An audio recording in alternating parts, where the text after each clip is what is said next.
Hello everybody, it's TzBlank here with another video for PoE. Today we're going to talk about a strategy that I got from another PoE YouTuber named Ali, and let's see how our result turned out compared to the result that they show in their videos. And at the end I'm going to show you guys what I would change and with the new with the updated Atlast Tree and maybe some Scarb changes I would do to potentially make this farm a little bit better, and I'll be running that farm myself to test out if it's actually more profitable, and we'll have an updated video on this. Alright, as it stands, let's get to it. First thing we need to talk about is the Atlast Tree. I did not have the same exact amount of points as it showed in Ali's video, and as she stated, she said if you didn't have enough points, just drop some of the Scarbs that she had up here. So I did drop that, and most notably, for this strategy, we're farming for corpses, all flames, so the corners is mandatory.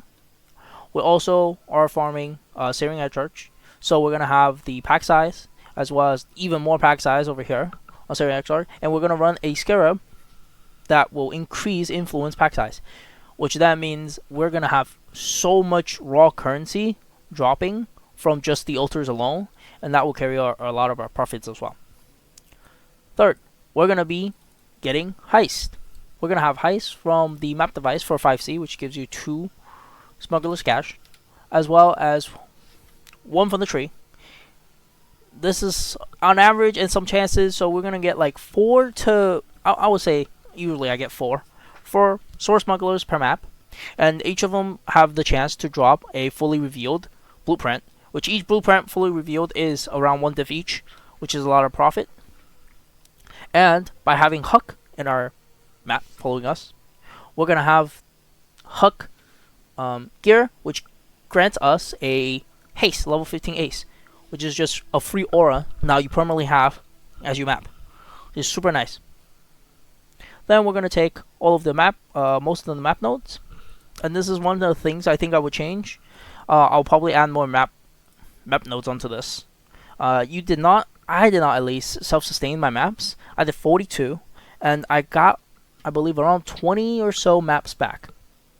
We're gonna get the shrines, which gives us so much free power with the double shrine, and we're gonna run 3 domination scarabs, which gives even more shrines. So all these maps we're gonna have perma haste, a lot of shrine buffs, and we're just killing influence monsters and the monster from the map that gives us free corpses and all flame drops, and just raw currency in general.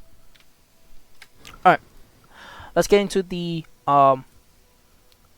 cost. Each of the maps I did was 5 heists, 5C for heist, and each of these 3 of the domination, as well as 1 influence of the horde. And all of these I bought in bulk, so I'll later have a better breakdown, but I bought these in bulk, so the prices might vary. Here's the loot of everything I found in that 42 maps. The reason I only did 42 maps, it was at my 42 map, I filled out my 1 full-time tab, so I decided to stop there and get a calculation about where I'm at in terms of this farm and how profitable it is. Flash warning, I'm going to show you a rough Google Doc about how much everything cost for me. Originally, we were going to do 60 maps for this strategy and test out if it was profitable or not. So I bought 2 divs. I spent 2 divs on 18 domination scarab, 180 domination scarabs. I spent 1 div for 160 influence scarab of the horde, and I was gonna spend, calculation wise, 2 div worth of C in just crafting heist on the map, which would come out to be a 5 div cost for a 60 maps run. However, I only ran 42 maps, so the cost is still, relatively the same. So we're gonna do the cost for that. It was 5 div for everything. Current div prices is about 145 which means would have been 725C divided by 60 maps, which means that my cost per map was going to be 12. Here is my PathofExile. As you can see, my tab is worth 26 divs, and it's just this tab alone, 26 divs. By that logic, 26 divs, we spent supposedly 5 divs for my cost, right? And you can see that I didn't even spend close to that many. I'm probably only at 4 divs. That was the case. That means I profited 22 divs in 42 maps. That would put my maps at pretty good. 0.5 div profit per map that I ran.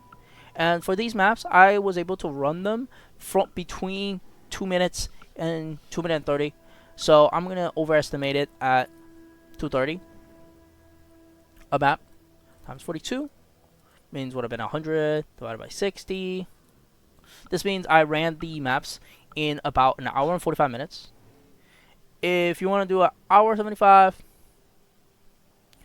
by 22 divided by hour 75, that means we come out at a 12.5 divs an hour. I would definitely recommend this farm because as you can see, a lot of it was in blueprint, currency, and all flame corpses. So all of these are relatively easy to sell. Blueprint, you can just TFT. You can dump this tab within minutes. Currency, well, it's raw currency, right? You can just sell it to anywhere you want. All flame as well, you can bulk sell these on TFT, as well as the coffins. I can also just bulk sell this. Just list them individually, and then you can sell them really easily. And they were not even that much of a profit. Only 6. Only 6 out of 22. Most of our profit came from blueprints and currency. Now for the new updated Atlast Tree I'm going to use for the next farm.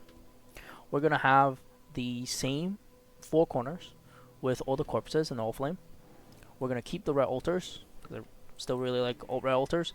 And the currency they give is really nice, nice to sell. We're going to keep all of the heists. Contracts and blueprints are so easy to liquidate. And then I used to have some of the Scarb. Oh, all the shrines. I'm going to keep. This time I'm going to come all the way out to grab the Covenant Shrine to have a more quantum rarity. I think that with the extra quantum rarity and how much mobs we're killing with the density, we should be getting more currency drops or raw drops in general. So I do think this is valuable to try to have, and we'll know. And then I'm dropped every single Scarab that I had on the tree, pretty much, in favor of having the more tier higher, so that I have higher chance to get maps in T16s and T17s. Now I dropped Singular Focus, so we can't get our favorite maps ping pong anymore, but it's not like I was sustaining anyways. So dropping this would have you should have a higher chance, from what I heard, to get T17s. And in 40 maps from previous farm of this, we only got 1 T17. So this time, I hope within the 40 maps we try with this, I'm hoping 2 or 3 T17s. And as for our Scarabs, I'm no longer using 3 dominations. I'm going to use 2 domination, and one of the other Scarab we're going to add in or change to is going to be Cartographer Scarab of Corrupting, so I can get 8 mods. So if I can actually sustain with triple maps and we're dropping them 8 mods, that way I can save some elk chisels, as well as these maps are going to be just juicier in general. That would impact our pack size or increase quant. So I think that would be really nice. And we're still going to use the Influence of Horde because, oh, this pack size feels so nice. Every time you click an altar, you get huge packs of red altar monsters. And as for our favor, I really like Jungle Valley, so I'm just going to all Jungle Valley since I can't ping pong between Singular Focus. And don't forget, you'll always have to take red altar since we're spec'd into that. And this is going to be the farm I'm going to use for the next 30 or 40 maps or so. Thanks for watching. If you have any questions, please leave it in the comments. Hope you guys enjoyed this video, and don't forget to like and subscribe so you can see my future content. Best of luck on your farms. TzBlank out.